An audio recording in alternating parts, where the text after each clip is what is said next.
नमस्कार दोस्तों, दी postal rankers में आप सभी का स्वागत है। दोस्तों, हम जो है क्लॉसेस को पढ़ रहे थे, जिसमें हमने कल पोस्ट बॉक्स और पोस्ट बैग को पढ़ा था और कल जो है सेक्शन 2 ख़त्म हो चुका है।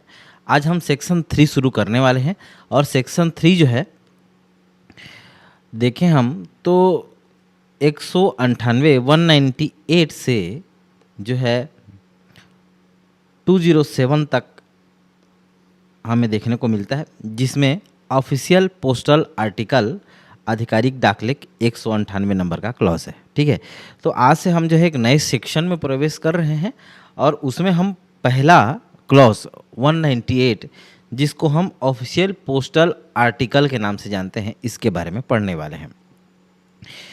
हमारी क्लासेस की जो पीडीएफ होंगी ये टेलीग्राम चैनल पर फ्री ऑफ कॉस्ट मिलेगी। टेलीग्राम चैनल का लिंक कमेंट बॉक्स पर पिन किया हुआ आपको मिलेगा, है ना।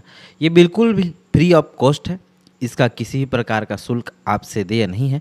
लेकिन फिर भी यदि आप प्रिंटेबल फॉर्मेट में चाहते हैं तो अपना एड्रेस मुझे भेज दें, मैं आपको भेज दूंगा।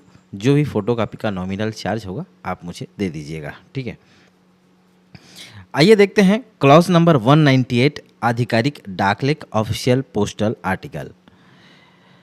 ऑफिशियल पोस्टल आर्टिकल में सबसे पहले देखते हैं जनरल रूल्स के बारे में, सामान्य नियम के बारे में। लागू नियम: आधिकारिक डाकलेख पर वे सभी नियम और शुल्क दरें लागू होती हैं जो सामान्य नॉन ऑफिशियल डाक पर होती हैं, है ना। कहने का मतलब है कि आधिकारिक डाकलेखों पर कुछ विशेष डाक शुल्क और दरें और नियम लागू नहीं होंगे, उनको वैसे ही ट्रीट किया जाएगा जैसे नॉन ऑफिशियल पोस्टल आर्टिकल्स को ट्रीट किया जाता है, कुछ अपवादों को छोड़कर। आगे कौन कौन से ये अपवाद हैं, विशेष कंडीशन कौन कौन से हैं, उनको हम देखने वाले हैं। विशेष छूट एक्सेप्शन वही बता रहे हैं हमें। पार्सल में पत्रों का समावेश: सामान्यतः पार्सल में एक से अधिक पत्र पर्सनल कम्युनिकेशन नहीं हो सकते, लेकिन आधिकारिक पार्सल जिसमें ऑफिस फाइलें हों पर यह नियम लागू नहीं होता, है ना। कहने का मतलब है कि सामान्य पार्सल में आप अपना नाम परिचय वगैरह बताने के लिए जो है एक अपना पर्सनल कम्युनिकेशन दे सकते हैं, लेकिन आधिकारिक पार्सल में यदि आप चाहें तो एक से अधिक जो पत्र हैं उसमें शामिल किए जा सकते हैं। फाइल की शर्त देखते हैं। शर्त यह है कि फाइल में कोई भी नया पत्र तब तक ना जोड़ा जाए जब तक कि वह फाइल उस कार्यालय में प्राप्त न हुई हो जहां से उसे भेजा गया है। कहने का मतलब है जहां से उस लेटर का ओरिजिन हुआ है वहीं से ही उसमें और लेटर्स ऐड किए जा सकते हैं। बीच के किसी ऑफिस में ना ही डेस्टिनेशन पोस्ट ऑफिस में, दोनों जगह भी ये ऐड नहीं किए जा सकते हैं। तो ये ध्यान रखने वाली बात है। ओरिजिन जहाँ पर हुआ है उसका ओरिजिन पोस्ट ऑफिस जो भी है या ओरिजिन जो भी डाकघर है वहीं से ही जो है उसका आपको क्या किया जा सकता है, नए पत्र जोड़े जा सकते हैं। प्रीपेड शुल्क: सर्विस अनपेड पोस्ट कार्ड के मामले में पूरी तरह से प्रीपेड होने की शर्त लागू नहीं होती, है ना। सर्विस अनपेड पोस्ट कार्ड के मामले में अर्थात वे पोस्ट कार्ड जो सेवा पोस्ट कार्ड की तरह यूज़ होता है, सर्विस पोस्ट कार्ड जिसे जो है सरकारी अधिकारी यूज़ करते हैं, उसके मामले में जो है प्रीपेड होने की शर्त लागू नहीं होती। ठीक है, प्रीपेड होने की शर्त जो है लागू नहीं होती। आगे हम देखने वाले हैं सर्विस पोस्ट कार्ड के बारे में, किस प्रकार से सर्विस पोस्ट कार्ड के टर्म्स एंड कंडीशन लगते हैं, कौन कौन से अधिकारी इसके अंतर्गत आते हैं और इनमें कौन कौन से कंडीशन लागू होते हैं जब शुल्क वो दिए रहते हैं या नहीं दिए होते। इन सभी चीज़ों के बारे में जो है हम जानने वाले हैं।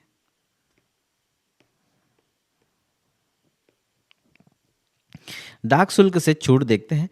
डाक विभाग के अधिकारियों या महानिदेशक डायरेक्टर जनरल द्वारा अधिकृत अधिकारियों द्वारा विभाग की सेवा में भेजी गई किसी भी श्रेणी की डाक शुल्क और अन्य प्रभारों से मुक्त होगा। ठीक है, डाक विभाग के अधिकारी या महानिदेशक द्वारा अधिकृत अधिकारियों द्वारा विभाग की सेवा में अर्थात ऑन पोस्टल सर्विसेज आप देखे होंगे, आपने भी यूज़ किया होगा सरकारी डाक लिख, जहाँ पर लिखा होता है ऑन पोस्टल सर्विसेज।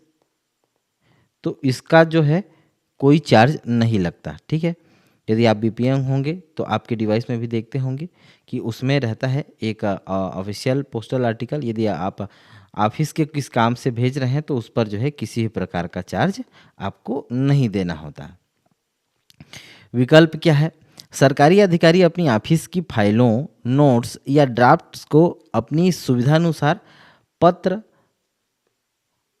पत्र, पैकेट या पार्सल के रूप में भेज सकते हैं। किसी भी स्वरूप में, किसी भी फॉर्मेट में वो भेज सकते हैं।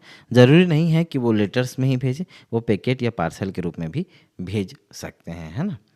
वर्तमान में देखें तो स्पीड पोस्ट लेटर या स्पीड पोस्ट डॉक्यूमेंट किसी भी फॉर्मेट में भेज सकते हैं, है ना।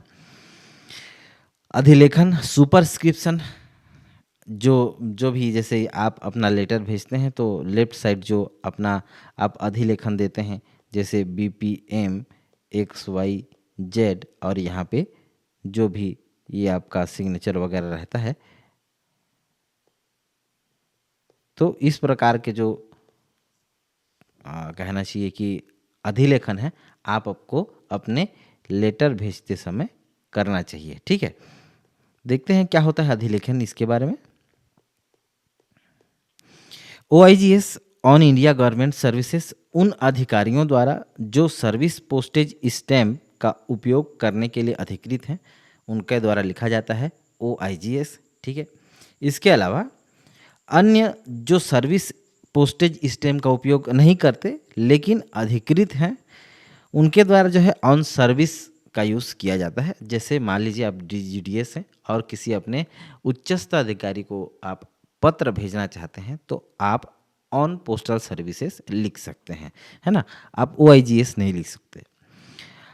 हस्ताक्षर, यह अधिलेखन केवल शब्द या लिखने से पूरा नहीं होता। लेख के नीचे बाएं कोने में लोअर लेफ्ट हैंड कॉर्नर पर भेजने वाले अधिकारी या उसका मुख्य लिपिक, हेड क्लर्क, अधीक्षक का पूरा पद नाम और हस्ताक्षर होना चाहिए। मान लीजिए ये लेटर है तो यहाँ जब हम फ्रॉम लिखते हैं और यहाँ हम टू लिखते हैं, फ्रॉम लिखते हैं तो मान लीजिए आप BPM एज ए BPM भेज रहे हैं तो आप अपना नाम लिखेंगे और यहाँ पर आप अपना साइन करेंगे, ठीक है। तो ये साइन किसका होना चाहिए? ये उस ऑफिस के हेड का होना चाहिए। यदि आप BO के हैं तो आप BO के हेड हैं, BPM है भाई, है ना। और यदि आप किसी ऑफिस के हेड हैं या फिर हेड क्लर्क हैं तो आप जो है अपने हस्ताक्षर से अपने पदनाम को संबोधित करते हुए आप ऑन सर्विस या OIGS वाला लेटर भेज सकते हैं, ठीक है। महत्वपूर्ण स्पष्टीकरण देखते हैं, स्पेशलाइजेशन देखते हैं, एक्सप्लेनेशन देखते हैं क्या है। सर्विस पोस्ट कार्ड, ऐसे पोस्ट कार्ड जिन पर पहले से सर्विस छपा हुआ है उन पर अलग से OIGS लिखने की आवश्यकता नहीं है, है ना।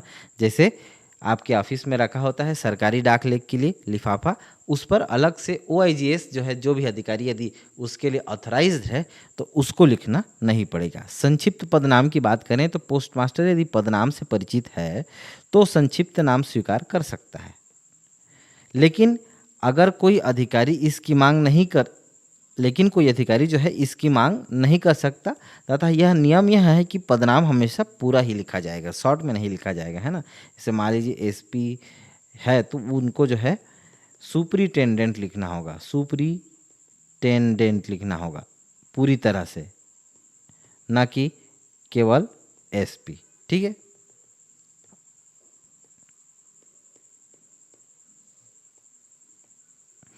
हस्ताक्षर की मुहर मान्य है, लेकिन क्या मान्य नहीं है ये देखते हैं। ग्राफिकल रूप से या किसी अन्य तरीके से, ग्राफिकल रूप से किसी अन्य या फिर अन्य तरीके से प्रोड्यूस्ड नकली हस्ताक्षर मान्य नहीं होंगे, ठीक है। यदि आप नकली हस्ताक्षर ग्राफिकली उस पर इम्बोज्ड करते हैं तो वो मान्य नहीं होंगे। जैसे मान लीजिए अभी वर्तमान में आप ई साइन देखते होंगे, है ना, तो वो ग्राफिकली इम्पोज्ड किया जाता है। अब उसको मान्य करेंगे आप तो ऐसा नहीं है, वो मान्य नहीं होगा। जैसे आप आमदनी प्रमाण पत्र में, जाति प्रमाण पत्र में देखते होंगे, वो सब मान्य नहीं है, क्योंकि ये जो क्लॉजेस हैं, ये रूल्स रेगुलेशन है, ये पुराने हैं।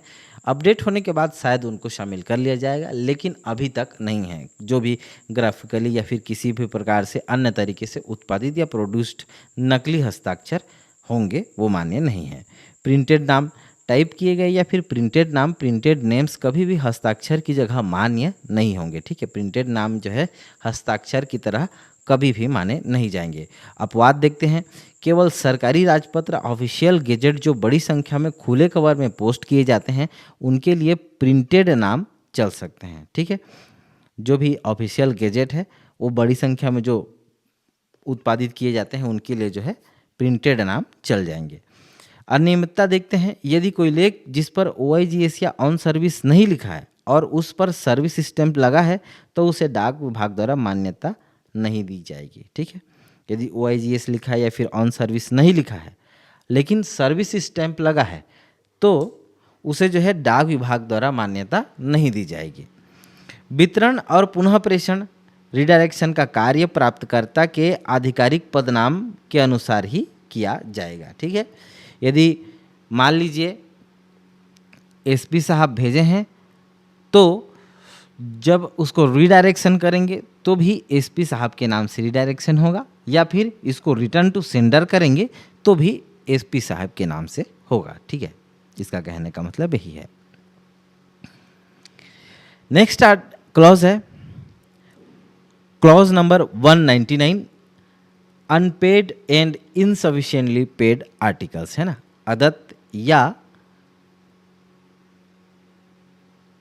आंशिक रूप से जो पेड हैं वो आर्टिकल्स। ठीक है, तो क्लॉज 199 क्या कहता है, अनपेड या इनसफिशिएंटली पेड आर्टिकल्स। इस नियम में बताया गया है कि यदि किसी सरकारी डाक पर टिकट नहीं लगा है या कम लगा है तो वितरण के समय कितना शुल्क लिया जाएगा। ठीक है, इसके बारे में जो है हमें क्लॉज नंबर 199 बताता है। देखते हैं, इसको हम तालिका बनाकर समझते हैं। सबसे पहले खंड पर है लेख का प्रकार, टाइप ऑफ आर्टिकल। दूसरे ब्लॉक पर है स्थिति, कंडीशन, किस कंडीशन में ये लागू होगा। तीसरे ब्लॉक पर है देय शुल्क, पोस्टेज चार्जेबल। ठीक है, पोस्ट कार्ड, लेटर कार्ड या फिर लेटर अनपेड हो, इस पर एक भी टिकट ना लगा हो, तो उस पर जो है प्रीपेड रेट लगेगी। ठीक है, जितनी लगनी चाहिए उतनी ही लिया जाएगा। किसके मामले में, ऑफिशियल पोस्टल आर्टिकल के मामले में, नॉन ऑफिशियल के मामले में नहीं। नॉन ऑफिशियल के मामले में जितनी कमी है उसकी दोगुनी ली जाएगी।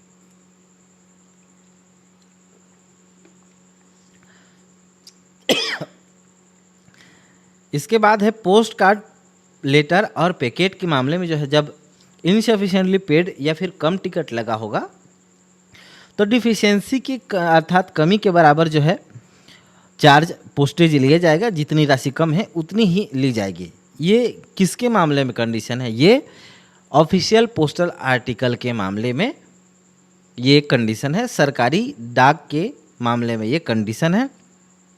नॉन ऑफिशियल या सामान्य डाक में जो है जितनी कमी होती है उसका दुगुना प्राप्तकर्ता से वसूल किया जाता है, यदि कम टिकट लगा होगा या फिर ना लगा हो।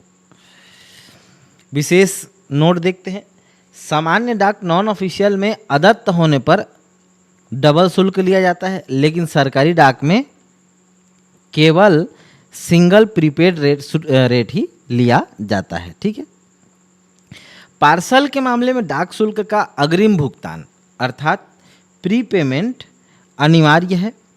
पार्सल को अदत्त अनपेड नहीं भेजा जा सकता। ठीक है, पार्सल को अदत्त या फिर अनपेड नहीं भेजा जा सकता। नेक्स्ट क्लॉज है क्लॉज नंबर 200, सेवा टिकटों का उपयोग करने के लिए हकदार अधिकारी। ठीक है, देखते हैं। सर्विस सिस्टम का उपयोग केवल तभी किया जाता है जब पत्राचार सरकारी सेवा, आधिकारिक कर्तव्य या उस संस्था के आधिकारिक व्यवसाय से संबंधित हो। ठीक है, आधिकारिक कर्तव्य हो या फिर उस संस्था के आधिकारिक व्यवसाय से संबंधित हो, तभी सेवा टिकटों का उपयोग किया जाएगा। ठीक है, सरकारी अधिकारी की बात करते हैं, गवर्नमेंट ऑफिशियल की बात करते हैं, तो सभी सरकारी अधिकारी सर्विस स्टाम्प का उपयोग कर सकते हैं। कुछ अपवाद हैं, क्या है? जो अधिकारी छुट्टी पर हैं, लीव पर हैं या सेवानिवृत्त हो चुके हैं अर्थात रिटायर्ड हो चुके हैं, वे इसका उपयोग नहीं कर सकते। ठीक है, तो सर्विस स्टैम्प का उपयोग सभी सरकारी अधिकारी कर सकते हैं, लेकिन उनको छोड़कर जो छुट्टी पर हैं या जो फिर रिटायर्ड हैं। ठीक है, सार्वजनिक सेवक जो डाक मत पत्र अर्थात पोस्टल बैलेट के माध्यम से मतदान के हकदार हैं, वो भी जो है सेवा टिकटों का उपयोग कर सकते हैं, सर्विस स्टैम्प्स का उपयोग कर सकते हैं। तो आज हमने क्लॉज नंबर 198, 199 और 200 अर्थात 200 तीन क्लॉजेस हमने पढ़े। ये जो तीन क्लॉजेस हैं ये हमने सेक्शन 3 से पढ़े हैं। सेक्शन 4 जो है प्रोहिबिटेड आर्टिकल्स के बारे में होने वाला है, तो ये हमने सेक्शन 3 को पढ़ा है, आधिकारिक डाकलेख ऑफिशियल पोस्टल आर्टिकल, उसके अलावा अनपेड या इनसफिशिएंटली पेड आर्टिकल और सेवा टिकटों का उपयोग करने के लिए जो ही ऑथराइज्ड ऑफिशियल्स हैं उनके बारे में हमने पढ़ा। ठीक है, इसके अलावा आपको किसी प्रकार से और जानकारी चाहिए, प्रिंटेबल नोट्स चाहिए, तो मुझे आप इस नंबर पर कांटेक्ट कर सकते हैं। कल फिर मिलेंगे नए क्लॉजेस के साथ। अगले सेक्शन 3 के 201, 202, 207 तक चलेगा सेक्शन 3। उसके बाद जो है प्रोहिबिटेड आर्टिकल, उसके बाद फिर जो है प्रोडक्ट एंड सर्विस हम जो है स्टार्ट करने वाले हैं। और आज कल से जो है हम MCQs भी स्टार्ट करने वाले हैं, जो कि आपके आगामी LDC 2026 के लिए बहुत ही इम्पोर्टेंट होने वाला है। कल से हम वो MCQs भी स्टार्ट करने वाले हैं, बेहतरीन स्लाइड्स के साथ स्टार्ट करेंगे, कलरफुल रहेंगी ताकि आपको पढ़ने में मज़ेदार लगे। हो सके टाइमर लगाएंगे, टाइमर के साथ साथ जो है हम प्रैक्टिस करने वाले हैं। ठीक है दोस्तों, कल मिलेंगे फिर। Thank you for listening me, this is Sanjay Patel. Have a good day.